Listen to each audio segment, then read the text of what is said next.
Esteemed Sri Ayyappan Nair, my distinguished friends,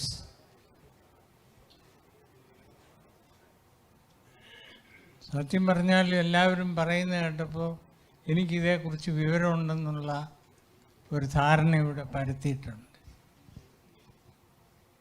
അത് അത്ര ശരിയല്ല. കാരണം ഞാൻ ശ്രീമാൻ വർഗീസിനെ പോലെയോ PhD എടുത്തിട്ടുള്ള ആളാണ് ഈ വിഷയത്തിൽ. ഞാനത് പഠിക്കുന്ന കേരളത്തെക്കുറിച്ച് എൻ്റെ വിവിധ മേഖലകൾ പഠിച്ചിട്ടുണ്ടെങ്കിലും ഞാൻ പഠിക്കാത്ത ഒരു മേഖലയാണ്. എങ്കിലും ഞാൻ അതുകൊണ്ട് ചിലതൊക്കെ കുത്തിക്കുറിച്ചിട്ടുണ്ട്. 2020-21 കണക്കുകളാണ് ഞാൻ ആധികാരികമായി ഉപയോഗിക്കുന്നത്. കാരണം ഇവിടെയൊക്കെ ഓരോ ശ്രീമാൻ ജേക്കബ്, ഡോക്ടർ ജേക്കബ് ഉൾപ്പെടെയുള്ളവർ പറഞ്ഞ കണക്കുകളെക്കുറിച്ച് വ്യത്യസ്തമായിരിക്കും ചിലപ്പോൾ ഞാൻ പറയുന്നത്. പക്ഷേ എൻ്റെ കണക്കിൻ്റെ അടിസ്ഥാനം 2020-21 അതൊരു കോവിഡ് കാലമാണ്. അതുകൊണ്ട് അതിന് മുൻപിലുള്ള 1-2 വർഷവും കൂടി ഞാൻ കണക്കിലെടുക്കും. വേഗം എൻ്റെ വിഷയം എന്നോട് പറയാൻ ഡോക്ടർ ജേക്കബ്, മറ്റ് എന്നെ വിളിക്കാൻ വന്ന പ്രമുഖരും ആവശ്യപ്പെട്ട വിഷയം public sector enterprises and Kerala economy. ഞാൻ അക്കാര്യം മാത്രമേ പറയുന്നുള്ളൂ. ഒരു കാര്യം ശ്രീമാൻ ജെയിംസ് പറഞ്ഞപ്പോൾ എൻ്റെ മനസ്സിൽ വന്നു, കൺട്രോളർ ആൻഡ് ഓഡിറ്റർ ജനറൽ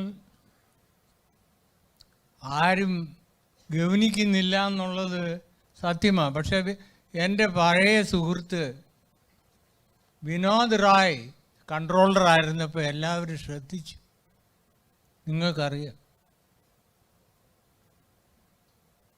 അതിൽ കൂടുതൽ ഞാനൊന്നും പറയുന്നു. ഇനി ഞാൻ എൻ്റെ വിഷയത്തിലേക്ക് കടക്കാം. എന്ത് ചോദ്യം വേണേലും ചോദിക്കാം, മറുപടി പറയുമെന്ന് വിചാരിക്കണ്ട. ഇത് കഴിഞ്ഞിട്ട് I am invited at rather surprise notice to talk on a topic which is an enigma to policy administrators and certainly a continuing problem to the economy of the state. For the larger public who want dedicated power supply, comfortable mobility, and uninterrupted provisioning of drinking water, the public utilities of Kerala provide a desirable need that calls for significant reforms.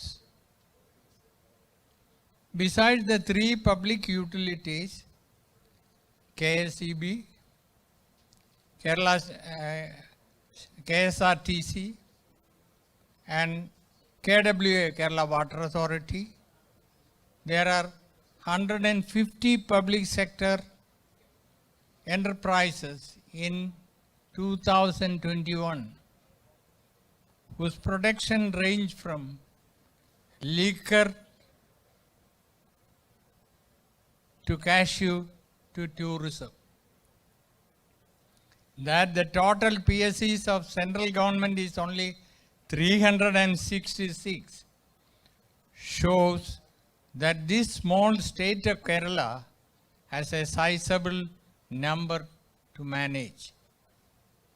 Kerala has probably the largest number of PSCs among the Indian states. Out of the 153 PSCs, 31 are either transferred, closed, or remain inactive.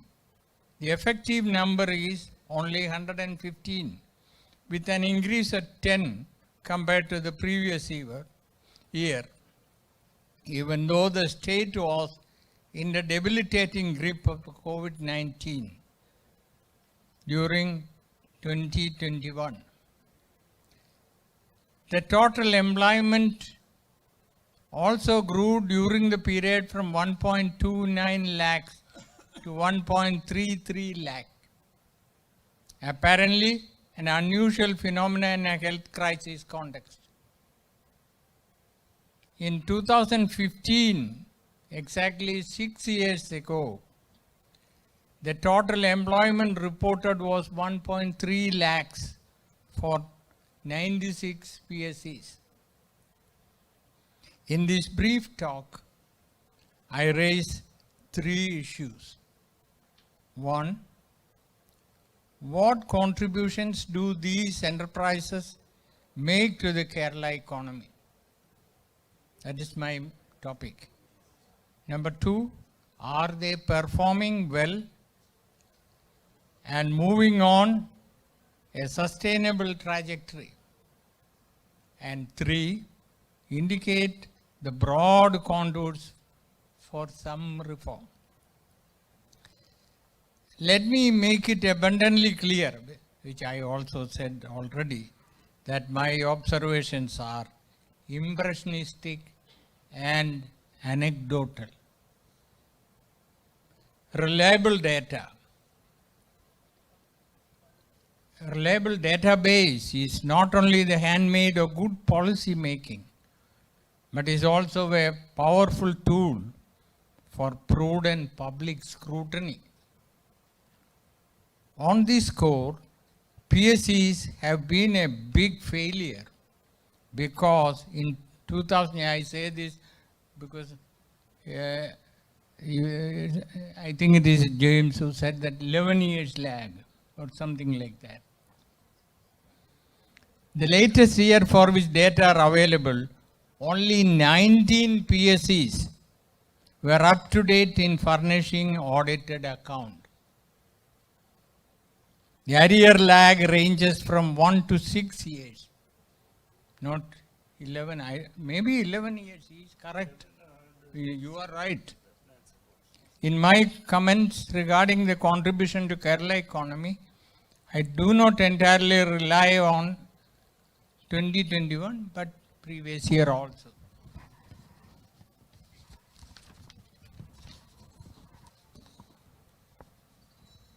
For this short analysis, I use the conventional parameters, notably turnover, financial investment, net worth, employment, profitability, contribution to state exchequer, etc. Before I venture into the specifics, we may note that the manufacturing base of Kerala is relatively weak at around 11% of the gross value added, and the contribution of public utilities form only 1.3% of value added, and the entire PSC is probably around 2% or a little more. In 2021, the turnover of all the working PSCs adds to rupees 34,365 crore, which works out to 4.3% of the GSDP.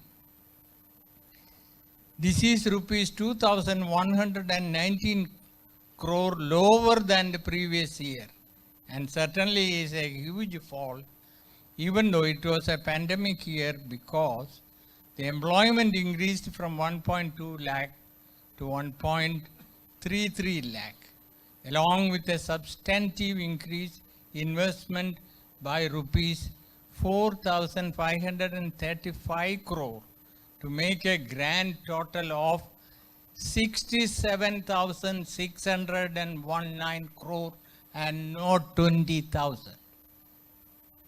I repeat, rupees, one esteemed member of legislature, I believe, is here.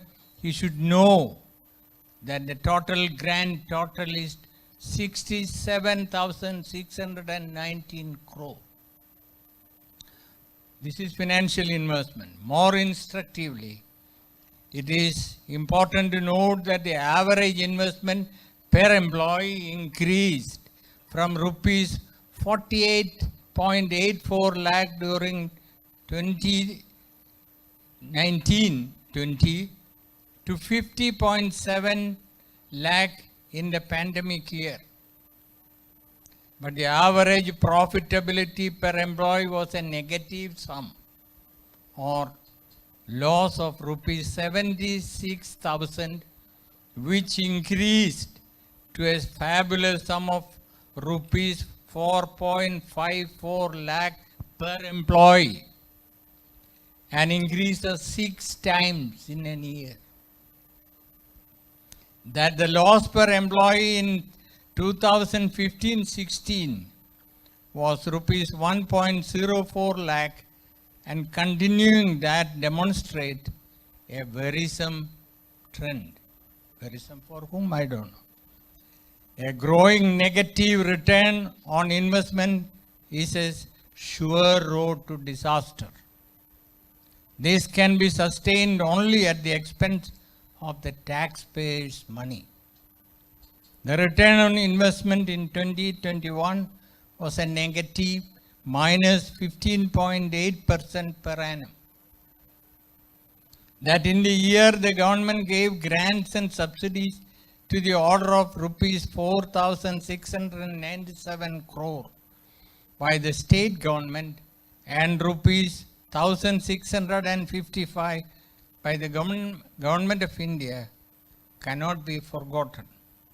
This help is a quantum jump of 471% for government of Kerala, from government of Kerala, and 156% from the central government.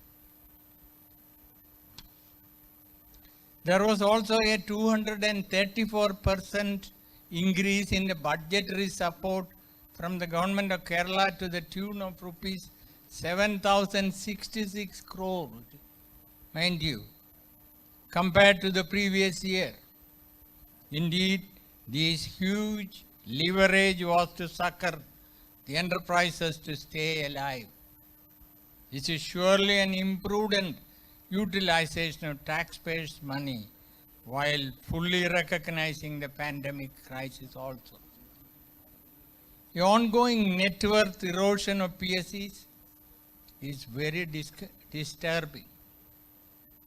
Net worth means asset managed liabilities, paid up capital, all reserves, write back of depreciation minus accumulated losses and deferred expenditure. It was a negative sum of rupees 5,696 crore 2 years ago. This more than doubled to rupees 11,630 crore in 2021. These numbers are net for all the PSEs. But if you take KSEB, KSRTC and KWA alone, net worth loss adds to 18,611 crore. Besides the public utilities, Cashew Development Corporation is a big loss maker. The net worth of corporations like the Tourism Development Corporation is fully negative. These stories of negation are depressing news. Let me now turn to a positive aspect. Although not financially robust, the PSEs contribute significantly to the state government's exchequer. In 2021, they have contributed 13,328 crore by way of taxes and duties. This works out to 28% of the own tax revenue of the state, as against 26% the previous year. That the state government's own tax revenue rests on this economically unviable source of PSEs. All the story I have narrated. For more than a quarter of own source revenue. Quarter means at least 25% of the own tax revenue for the last several years are contributed by these PSEs. But these are money given to them also. So that shows the weakness of the tax mobilization of effort of the state. Now, some hypothesis and working towards reform. It's only fit and proper that I make a few general observations on the theme. I have no hesitation in saying that the foundational principle, I want all of you to listen to this. I have no hesitation in saying that the foundational principle that public money should be spent with wisdom, faithfulness, and efficiency. This is the old CAG's verdict, has been observed in its breach by the public sector enterprises of Kerala. There is no clear linkage between the massive financial and physical investment made and the actual performance on the ground. That 31 government departments largely administered these enterprises and their management has not been left to the professional experts on a systematic basis tells in unmistakable terms that efficiency criterion is given a go by. This is a sure recipe that weakens all the channels of proper accountability. Performance accountability of the top managerial class and outcome budgeting are virtually ruled out in the present scheme of things. This is my assertion. If I am wrong, please correct me. Although the contemporary apostles, Mr. Ayappan Nair made an oblique reference to that. Although the contemporary apostles of market-mediated development may not necessarily agree, it is a fact of Indian history that India's PSEs once controlled the commanding heights of the Indian economy and built it on strong foundation, and even the military strength is partly due to that today. You do well to recollect the classification of the PSEs into the Maharatna, Navaratna and Mini Ratna on the basis of profitability and productivity even during the post-reform era. That such classification is impossible in Kerala tells the poor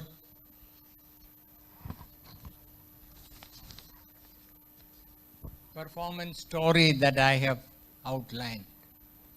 Even so, some loud thinking for reform is not wide of the mark. I have already noted that need to outcome budgeting and performance evaluation. Although Kerala has a large number of PSEs, there is heavy concentration. Whatever be the parameters one may use to scale the magnitude.